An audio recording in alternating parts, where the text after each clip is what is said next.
Hello everybody, this is Barry Wiles, and this is your Sequence Solutions aha moment.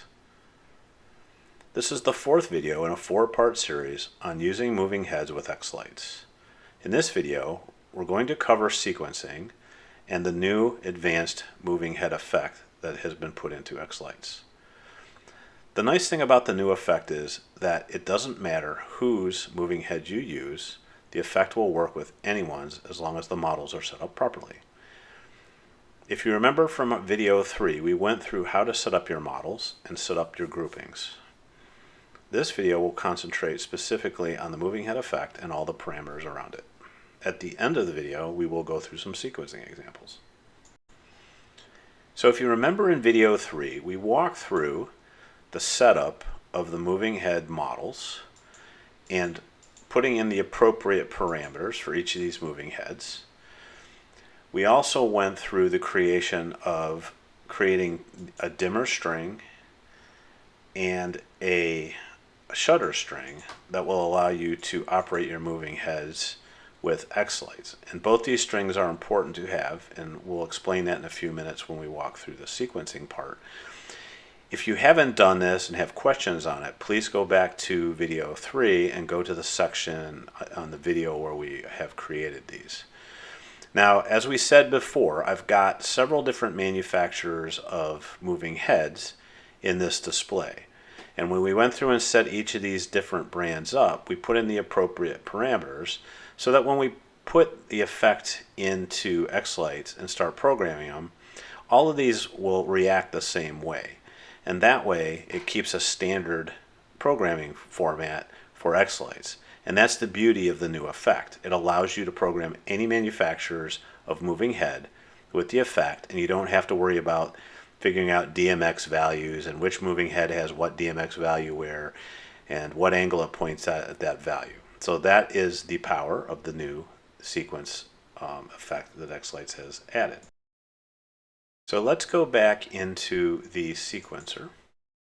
And I've already created an animation sequence and put a timing mark just to have things ready and in place for this video. So if you remember back in videos 3 and 2, when we talked about the operation of a moving head, one of the things the moving head has is a shutter. It's very important to tell the moving head to leave the shutter open while you're using it. Now typically what you want to do is you want that shutter to be open all the time. So if you remember, we went back and we created a string for the shutter. And what we're going to do is we're going to drop an on effect onto that shutter string for the entire duration of the sequence. And what that's going to do is when your sequence plays, that's going to tell the shutter to open on your moving head and allow light to pass through.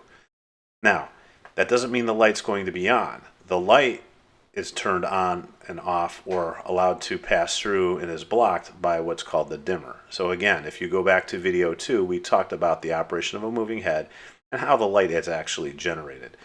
For the sake of this video, when I say the light's on or off, we're just going to assume that the dimmer is controlling that light and turning it on and off based on a percentage value. And we'll talk about that more when we get into the sequencing of the moving heads. So in the previous video, remember that we created a group for your moving heads that contained all of the moving heads that will be in your display. Now, what I'm going to do is I'm going to insert a couple of layers below this just to have them. And I'm going to go ahead and I'm going to drop the new moving head effect onto those units. Now, if you look, what's happened is these units now are all pointing straight up and pointing forward. So when you use the moving head effect, if you remember in video 3, we went into these models and we set up both the orient to forward in the pan direction and the orient to up values in these models. And that's why it was important to set these up, because what xLights with the new effect it basically looks for is it's saying that your moving head is going to be pointing straight up and forward. That's what it's considering its base value as it creates a sequence and runs and sends parameters out to your lights to move. So the best way to see this is if I move this in a little bit and I hit play, you can see that it's not on, once it hits the effect, it takes all of these and orients them into the proper direction. Okay. Now, when I sequence, I always lay the base effect down at the bottom. So I'll create multiple layers because right when the sequence turns on, I want it to go ahead and be in the 0 position.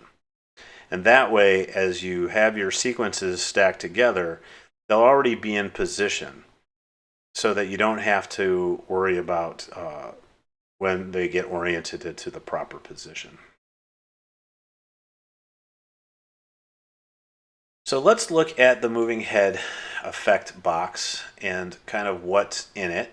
And then we'll start walking through some of the various parameters and how to use this effect in your sequencing. Now, the important thing to remember is that when the effect is put down, remember we talked about how these were all oriented so that when we set the models up, they're pointing straight up and forward. So what this box is representing is if I'm looking at these moving heads from the top. That's the center of the lens. And if I move this box this way, it's going to tilt the moving heads to the back of my display. And if I move it this way, it's going to tilt the moving heads to the front of my display. If I move left, it's going to move the moving heads in this direction, and if I move it right, it's going to move the moving heads in this direction. Now, something to remember, and I'll select one for now, and you can see that that's moving head 1. Now, if I push that forward, it's going back. Perfect. Let's go back to this display for a minute, the horizontal. If I go this way, see how it's tilting it backwards, and if I go this way, it's going to tilt it forwards. I'm moving it very quickly. I can also, let's bring it forward so you can see this. If I go left, it's going that way. And if I go right, it's going that way. Now, this whole box represents 180 degrees from center. So if I go here, that's going to be pointing all the way around. Maybe the best thing to do is look at that way. That's full tilt backwards. That's full tilt forwards. This is full tilt 180 degrees to the back. And then this is full tilt 80 degrees to the back in the other direction. Okay? I'm going to click that back in there. Now, something very important, and when I teach classes, I've done this. If you're going to sit and do some programming, you're going to tell it to do some motion, and you're not going to select anything in this box, and guess what? It's not going to remember. Like, it'll slide the slide bars, and you'll do all this stuff, and I may do something that I want, or I'll go into and put a value curve in there. But if I don't have anything selected, it's not going to save it. Okay? So it's very important that when you're doing your sequencing, make sure you select the number of moving heads you want and what you want them to do, because I've been burned by this multiple times when I'm sequencing. Now, they give you some radio buttons up here to make things easy. Like if I want all my moving heads to do something, I can hit that and it'll select all of them. If I don't none, I can clear it. I can do evens and I can do odds. It's just there for convenience to help you select which moving heads that you want. Another very, very important thing to remember. When you put your effect down, always, always, always make sure that your layer blending section is set up to per model default. Because if that is not selected properly and you try to move these, you're going to notice that nothing does anything. And they also are not they went back to their default positions. I've had several people call me and say, hey, look, my moving heads aren't doing anything. And then we looked at what they did there, and they did not have that as per model default. So that's a very important thing to remember. I can't tell you enough because I've done that in classes and stuff, and when I'm teaching people or I'm working with customers and clients, that I'll forget to check that, and we'll be doing stuff, and the moving heads aren't doing anything, and it's driving me crazy, and then I forget to go back and look at this, okay? So just remember to keep that in mind. All right, so let's look at some of these basic motion parameters for this effect. Now, first of all, what I'm going to do is I want to drop another effect on here. We'll shorten it. should have put some other timing marks in here.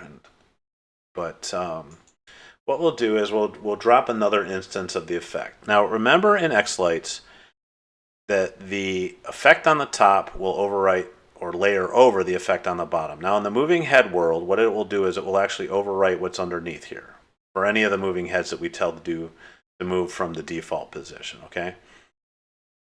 So the reason I put this on the bottom is, like I said, it gives me a point where everything is always on the baseline, and I know we can return to that as we need it. And there may be instances in a sequence that I'll show you later where I'll have gaps in between the in between the effects, and it's sitting at the default value. So let's put the effect down there. We're going to make sure we're at per model default.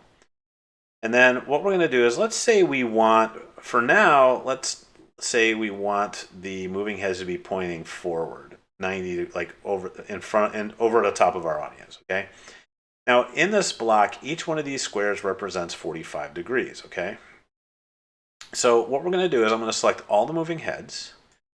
Now I can either slide this box down to 90 degrees, and you can see that it's moving the slider over at the same time. So as I move this around, those sliders will move.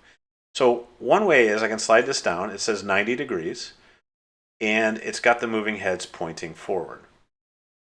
Now, when you're sequencing, what you don't want to do is just go ahead and hit that instantaneously. Like, you don't want to, if I'm running this and they're in this position, you know, they're gonna come pointing down at the fastest rate. And if you have different moving heads that have different slew rates, they're not all going to come down into the same position. And it may be that if you have the lights on, you know, things won't be even and they won't be fluid. Plus, I like to keep control of moving heads the entire sequence. I really don't want them going erratic. Number one, it's better for your moving head to not bang, you know, beat them up that much. So I tend to control the movements. So let's say at the beginning of the sequence, I actually want these moving heads to be down to 90 degrees. What I'll do is I'll take the moving head effect. Let's put this back here. Make sure they're all selected. And I'll go in here and put a value curve. I'll pick a ramp and I'll say I want to go from 0 to 90. Okay? And what that's going to do is, when I play the sequence, it's going to slowly move those moving heads down to 90 degrees. Okay, let's take that out a little bit farther. And if I click on it, you can see how it's bringing them down to 90 degrees. So that way I'm controlling the motion when I bring them down. Okay, I could do the same thing for the pan. So the tilt brings it from you know, down to 90. Let's say I want this to pan, you know, 90 degrees to the left. Okay, I can go here and I can move this over and it'll rotate those moving heads, you know, to 90 degrees as we're going through it. Or I can go through and put a value curve and say, let's go from 0 to 90, let's say. And it will rotate those moving head 90 degrees. I can also put the 0 to 90 on the, and see how the moving heads are moving to one direction and they're coming down. So that allows me to do whatever I want to do with the pan and the tilt. And you can go in here, there's a lot of different types of value curves. You can create custom ones too if you want. And typically on the moving heads, you're going to be using the linear functions. We will talk a little bit about creating pads later where we can do some fairly custom and fairly complicated movements. And that is one of the great benefits of the new effect, because the new effect allows us to create motion in the with the moving heads, where in the DMX world it was a lot more difficult to do that. So the next two parameters we're going to look at are the fan pan and the fan tilt.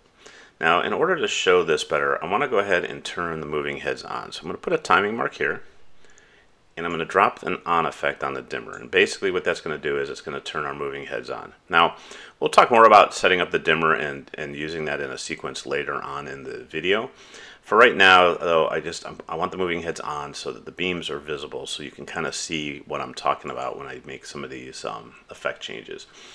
So what the fan pan and fan tilt does is pretty much exactly what they say. It basically allows you to fan the moving heads in and out or up and down.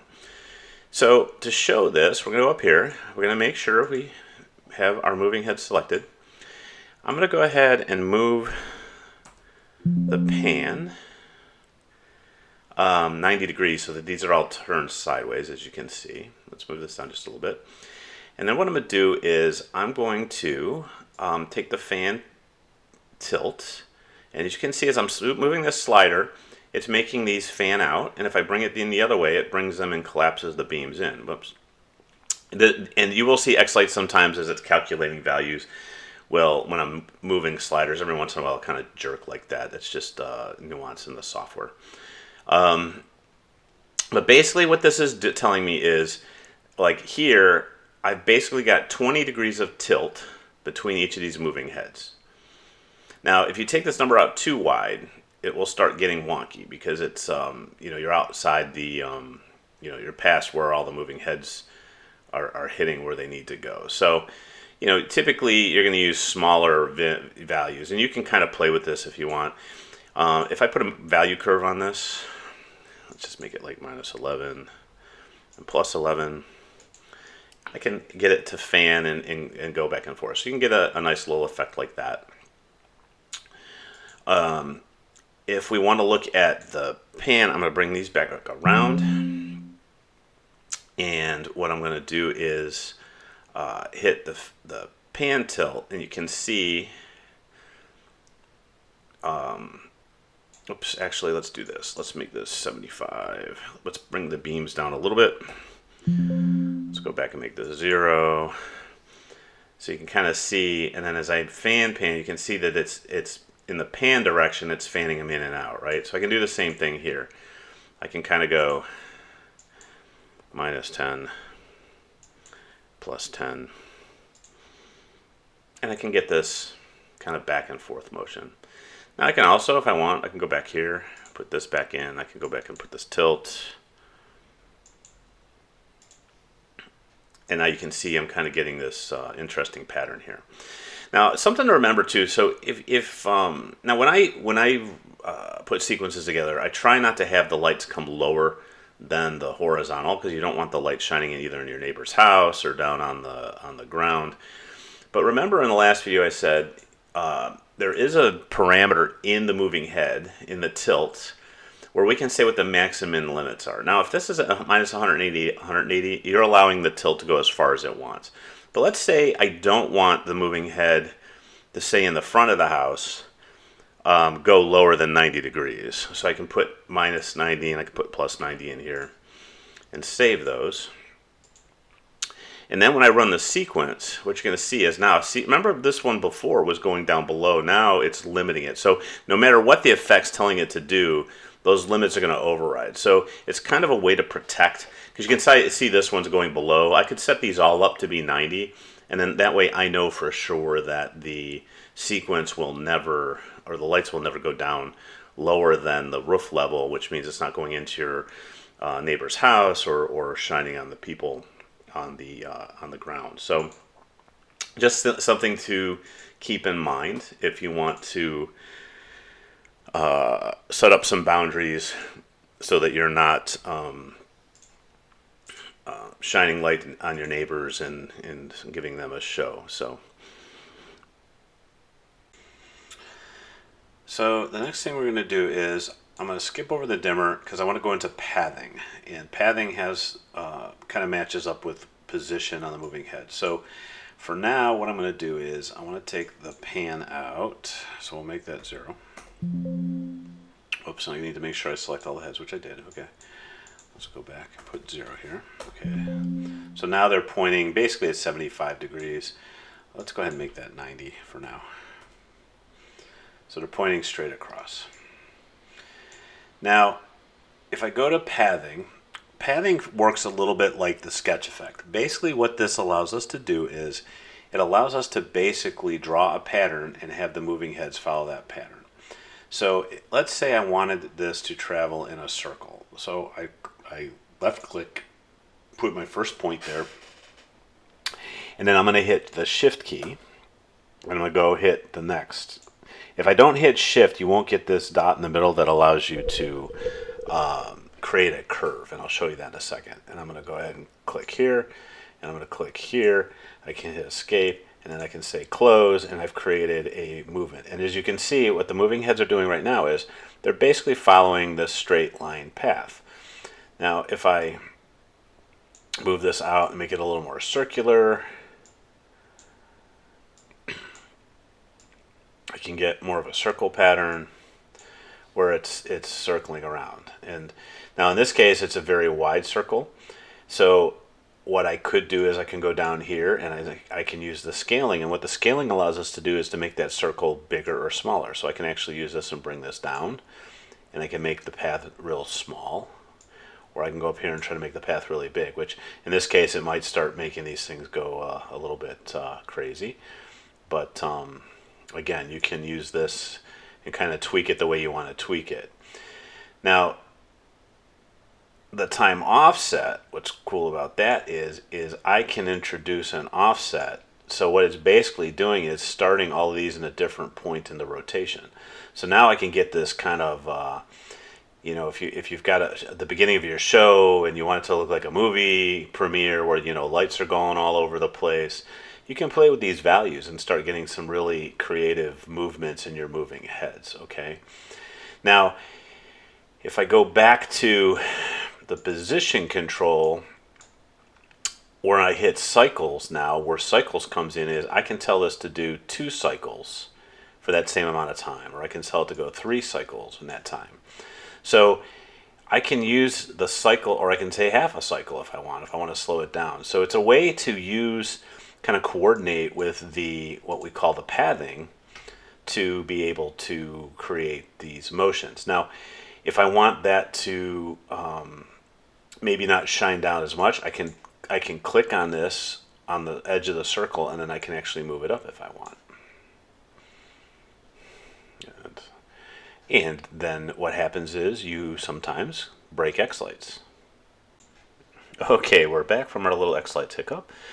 So a couple other things in the pathing. So one of the things, let's say you've got a motion that you like, and you may want to use that later on in the sequence, or do different, use it at different times. You can actually go down here and say Save Preset. And you can save this preset. I called this one Circle 1. And now what it'll do is it'll save that preset for you. So if I go here and I get rid of the motion path, so let's clear that. And I have those selected. I can go down here, I can click on the presets, and I can go ahead and I get that motion in. So it's a really nice feature to have. So if you start doing different, like I have different motion patterns I like to save, and it'll keep all the settings for me.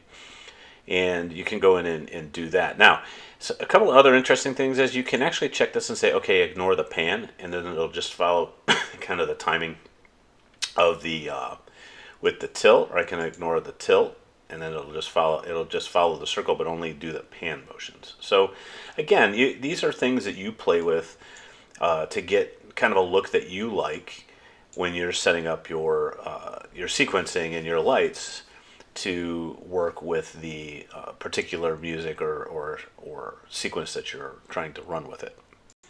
Okay, so let's go on to the next tab. So let's say I want to put some color on. So first of all, I'm going to go ahead and clear the motion path for now. Let's clear that. So if you select Control, the Control tab, what you get is a color wheel that shows the various colors, kind of like you've seen on a color palette. And what xLights will do is it will, if you select or pick on a color, it will try to match up with the color that you're selecting. And if you don't get something close and it can't interpret it, then it's going to go white, and and you won't get the colors that you want. Now, if I want to make this easier, I can go ahead and select each one of these individually. Now, and what you'll notice is a new tab popped up, and it's called Color Wheel. And I can select that. Now it gives me the color wheel. Now it's really easy to pick the color I want, right? I can pick, and and tell the light, whatever color I want to use.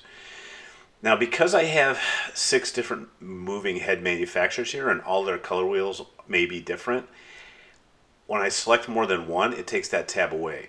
If I had all of one model on here, then even though I select all 6 of them, this color wheel tab will come up and you can actually address the whole group at once. But because these are all different manufacturers, like I said, if I go to here, you can see that this color wheel looks different than this color wheel, and it's because the different there's no standard for this, and each manufacturer might have their own. So for this, I would have to go in and pick the color I'd want from each different light. Oh, yeah. Now the other thing you got to watch is if it keeps a selection, it's got a 1 and a 2. So what it'll do is it basically starts with the first color it sees, and then eventually transition to the other color. So if I want,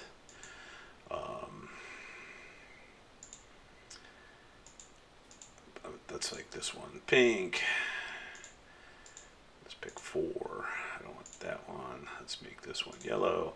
So I can go and pick all these and make them different colors, and it will light up the particular color that I want or my choice.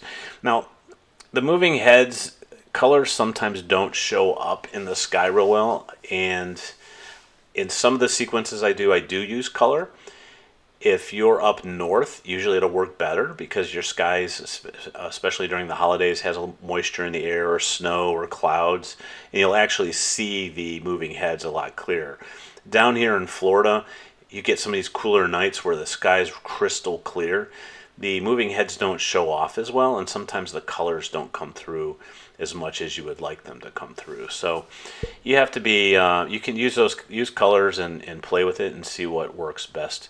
But in the end, sometimes those colors aren't always going to show up the way you want them to show up. So let's go ahead. I'm going to clear these out. Matter of fact, I'm just going to go here and go to status, and we're just going to clear the whole block. Okay, and then I'm going to go ahead and well, we can leave these where they're at for right now. So the next thing I want to talk about a little bit is the dimmer. So the dimmer actually allows you to program the dimmer within the block versus using the dimmer on command in the sequence. So I'm going to delete that on effect. So now you can see the lights aren't. If I pick, let's say, just moving head 1, I can tell moving head 1 to be on or off. I can pick 2 to be on and off, and so on. Let's say I pick the odds. I can turn the odds on and off. And I can turn, let's say, the evens on and off. Okay?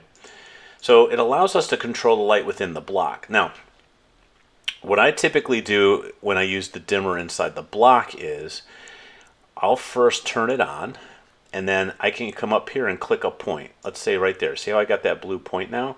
I can drag this red dot down, and now I've got a ramp. So it's basically ramping that shutter so I get a nice ramp up, so I'm not running the shutter at full speed all the time. So I can do the same thing on the close, right? So if I bring it down like this, oops, now I made my first mistake. You're supposed to select all the moving heads. Now when I select it on, let's try that again. And I tell you, I do that all the time, and you're going to be sequencing, and you're going to be like, why is it not doing what it's supposed to do? Now I will tell you, this dimmer block can get a little bit wonky, if that's a technical term. Sometimes the dots won't land properly, or they won't let go on the mouse. So you just got to be a little bit careful. But if you can see how this it goes on a ramp up and a ramp down, right? I could make that more, like if I wanted to make it more like a triangle, I could bring these points inside, and then I could get a nice kind of slow ramp up and then a slow ramp down. So once you set the dimmer up, you can also save it as a preset. So I can go and do save preset. So you can see here I have a ramp that I saved. Right now I'm just going to leave that But if I click on that, that's a ramp that I set up earlier that I can save. So you can get a few of these set up, and then all you got to do is click on them and put them on, and you'll get the effects that you want on your block. Okay. So the question is going to come up, like, when do I use the dimmer in the block, and when do I use the dimmer down here in the individual sequence? And a lot of it has to do with maybe the effect. So sometimes I will run, let's say, a bars effect across the lights to kind of get a light running across the face of all of the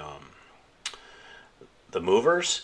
So I'm going to have to do that down here in the dimmers versus using the dimmer in the block. Okay. So, and we'll talk a little bit more. We'll do a couple of sequencing examples and show you how you do that. The other thing that you can't use a dimmer on, and it has to do with, at least I haven't had a lot of luck, is if I'm using the color command. Let's see if I can get it to work. When I put the color on these, it's not picking the color up here.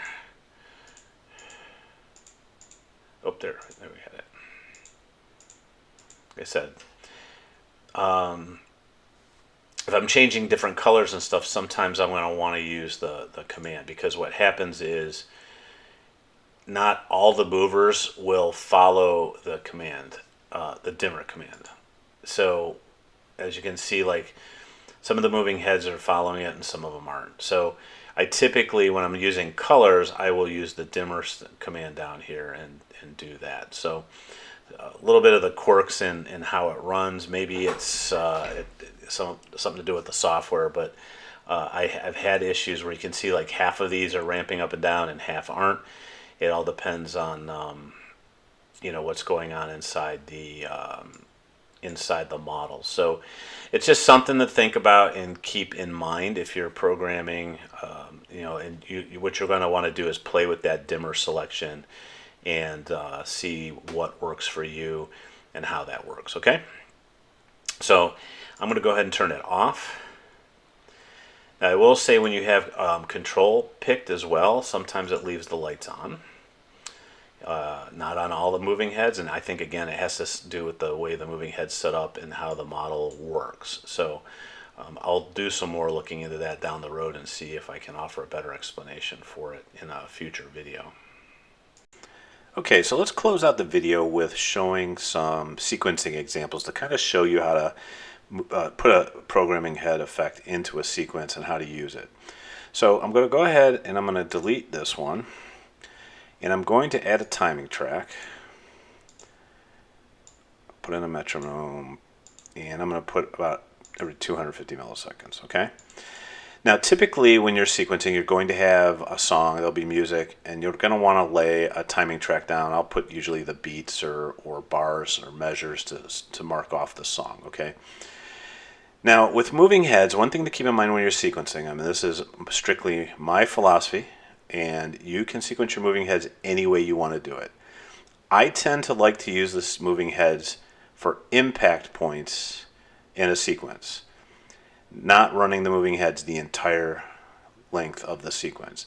And the reason being is the way the moving heads work, more often than not, if you watch people watching your show, when the moving heads are operational, their eyes tend to drift up to where the moving heads are. So what happens is they're not watching the rest of the sequencing that you have going on the rest of your display. So it's one of those things that's preferences. It's totally subjective. You program it the way you want. If you look at my sequences, I do turn them on quite a bit, especially because I'm trying to appease to a lot of different people's tastes. But I tend to like to pick impact points or choral points where it's kind of enhancing what's going on in the rest of the display. Okay, so that's just a personal preference. You guys do it the way you want. It's just something that I do when I sequence my moving heads in my sequences. So remember I told you, so when this defaults, let's see if we can get this thing to go. Probably got to render it. So when I default this, again, they're pointing up. Now remember I told you I don't like the moving heads to be running at full speed. I like to keep the control of them at all times. So let's say the first thing I want to do is I want to point these or tilt these down so they're pointing over the audience's heads when I light them up the first time. So what I'm going to do is I'm going to drop the moving head effect down at the beginning here. I'm going to run it for about 2 seconds. What I'm going to do is I'm going to select all the moving heads. I'm going to go to the tilt, and I'm going to ramp those from, let's say, 0 to 85 degrees. So they're almost at 90, but not quite. So what's going to happen is those moving heads are going to start coming down the first 2 seconds. Now, I'll copy this and I'll paste it again. Now, what I don't want is I don't want that to do that again, right? So if I were to run this, what it's going to do is it's going to repeat itself. It's going to ramp down, stop, and then ramp down again, because that's what that's telling you. So what I do here is I select that block, make sure I select the lights I want, and I'll go down here and put a constant of 85. Okay? And what that does is now the first instance of the thing is going to move them down to 85 degrees, and then the second instance is just going to hold it at 85 degrees, okay? So then what I can do is, let's say I want to turn those on. So if I want to use the dimmer string, if you just drop the on effect on, it's going to open the shutter instantaneously, right? So what I typically do is I go in here, I put an on effect, and I tell that on effect to start at 0 and ramp up to 100. So I kind of get a ramp up of the light. And then on the other side, I'm just going to copy and paste this down. I'm going to flip that. I'm going to start at 100 and go to 0. And that's going to ramp it down. And then what I'm going to do is I'm going to line it up to where I've got it on the sequence. So let's bring that into maybe about there. Let's bring that into about there. So now when I run that, see how it kind of ramps up and ramps down, right? I don't get this abrupt on and off. So that'd be the same thing when we went earlier and we talked about the dimmer. If I went in here and did the dimmer and put this on, and I deleted this, oops, again, I didn't select all the heads. Now, it's basically doing the same thing, right? Or I could turn that dimmer off. So let's go ahead and put this back, because I also want to show you something. So once I've created this, something, if you're not familiar with this, is I select all of these effects. I right-click on it, and I go to what's called Effect Presets. And what I'll do is, let me bring this down to where you can see it on the screen, is I want to create a new preset, and I'm going to call this Moving Head Ramp, ramp short. Okay. And now what's going to happen is that will save that preset for me, so that if I ever want to use it again, I can go in here, hit moving head and apply preset, and it'll automatically put that in for me, okay? So if there were other areas of the sequence I wanted to add this, I can go ahead and just hit that apply preset, and then I don't have to set that up. And usually what I'll do is I'll have a short version of this where maybe it's only a half second and with these three in. Sometimes I may just have a version of it that is just a ramp up and a ramp down. And I'll call it ramp up and ramp down, and then maybe I'll have a long one that's longer, and then I can just go and pick those presets and drop those down as I need them, okay? Okay, so let's go ahead and put the dimmer command back in. So I'm going to double click on it this time just to show you how that works. Okay, so we put that in, and it's going to, so when we run that, it's going to ramp up. So now let's do something a little interesting on this to give it a little more motion. So I copied that over. Okay, so basically now what that's going to do is it's still holding at the 85 we had it, But let's go down to the fan pan. So remember what the fan does is it puts an angle between all the different moving heads and kind of fans them out.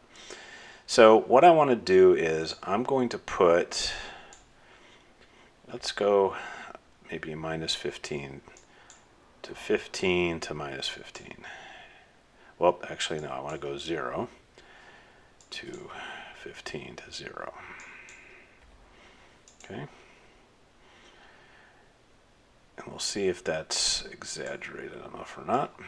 Oh, I gotta remember to select the moving heads. Like I told you, that's going to happen a lot when you get into this and start doing this on your own.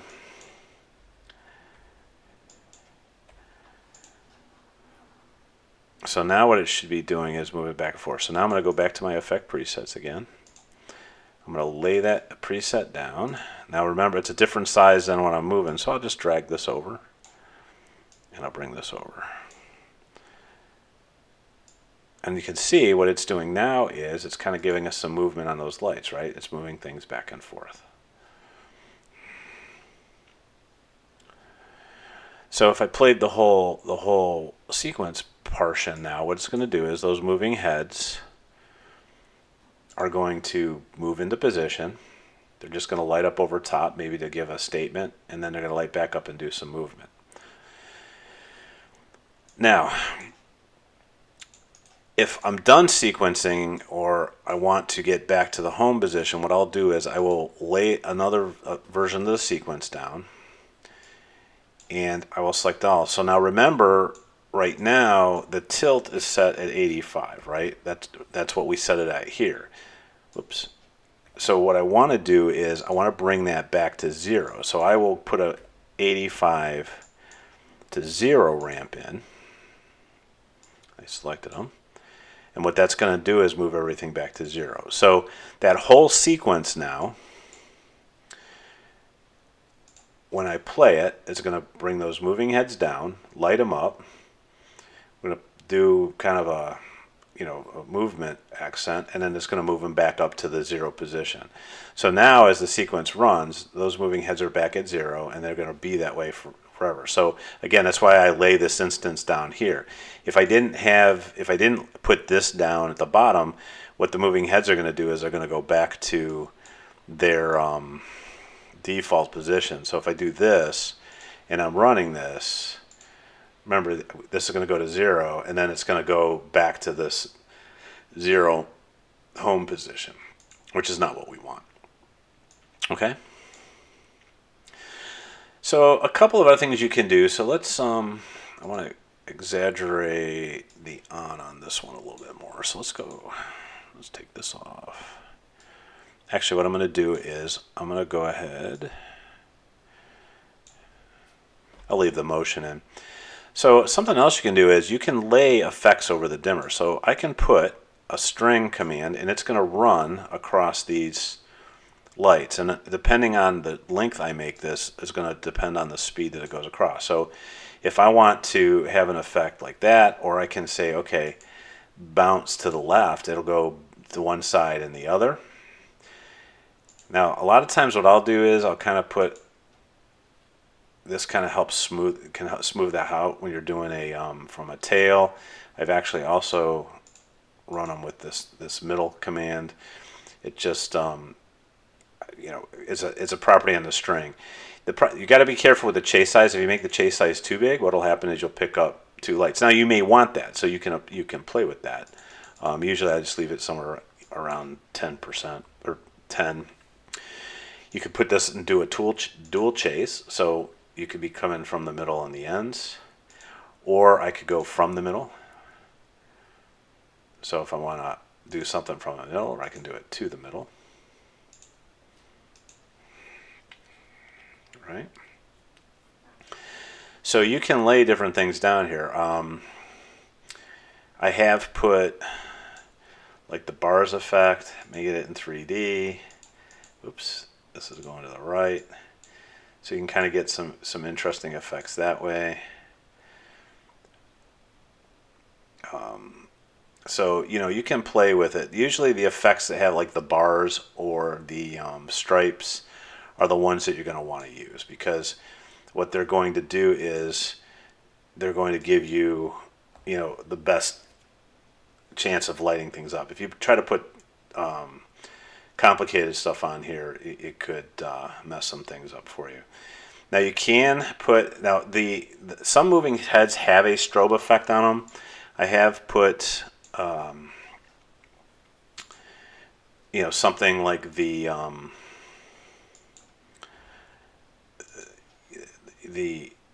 strobe effect, where you can have them going on and off.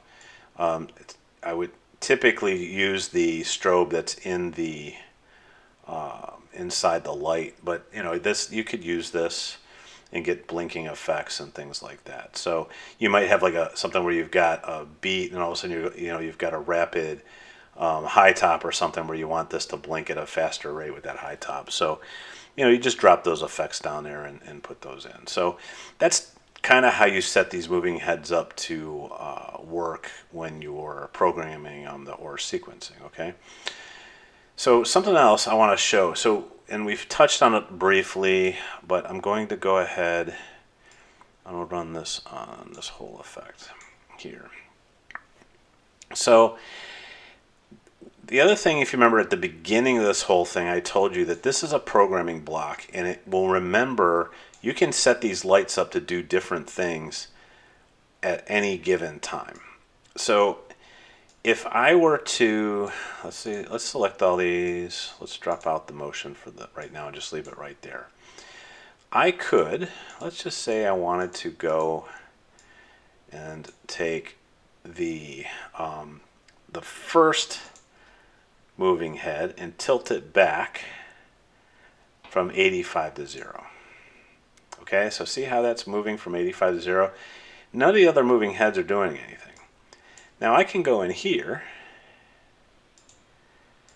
and pick moving head number 2 and go to the tilt, and I'm going to do something here. I'm going to go custom, and I'm going to give it a delay. So I'm up here.